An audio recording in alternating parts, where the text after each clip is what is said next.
It's nice to instantly spot staples or tropes at the forefront of a new foreign language film, whether you see subbed films on a weekly basis or steer clear of them altogether, and I am incidentally somewhere in the middle of those two extremes. It's pretty obvious that a completely different cultural and historical point of origin will result in the otherwise familiar trappings far more unpredictable to the English-speaking viewer.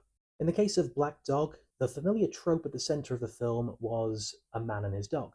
What was unexpected was seeing this heart-tugging classic tale applied to a story about the cultural irradiation of the most vulnerable by the wave of gentrification spurred on by the preparation for the 2008 Beijing Olympics. And honestly, even the minutiae of this plot struck me as feeling more relatable than I'd have expected.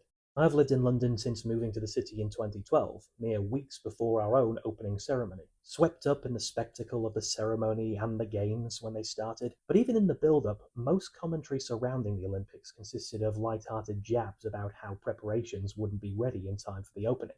Little attention, I think, has been paid to the more than likely connection to the Games and the plethora of gentrified London boroughs that followed in its wake. Using the man and his dog fable to shout the subtext of this subject from the rooftops is pretty damn effective to the point that it begs the question, why hasn't it been tried before?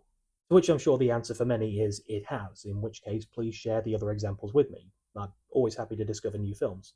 Eddie Peng's Lang is introduced to the titular black dog when he returns to his run-down, stray-infested hometown, and joins the initiative to round up all the dogs so the town can renovate in the build-up to the Olympics. One of the riskiest things attached to using animals as an allegory for people in any way, of course, is the possibility of it coming across as degrading and dehumanizing to the people they're likened to. But I think what is effective here is that the people in question are not removed from the story. We see Lang, his father, his friends, and so many others at the heart of the story too.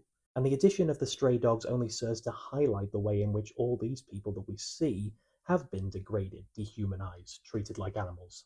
The initiative's statement that all the dogs will be treated humanely is quickly forgotten by many of the recruits rounding them up, one of whom responds to a dog biting at them when threatened by killing them in the street, an obvious excuse they were waiting for given how little they thought of them beforehand.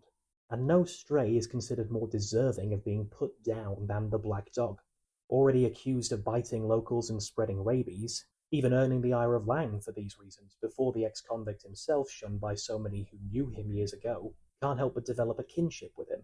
And even among this backdrop, or perhaps especially, the heartwarming and heartbreaking events of any great man and his dog story rolls out, encouraging a message of mending and overcoming as many bridges as one can among those around you who also suffer at the hands of the relentless machine of so-called progress. A system that Black Dog offers no hope of pushing back against or changing for the better, such is the feeling of powerlessness among these characters, but at least wishes to impress that turning on the others subjugated by it will only intensify the suffering.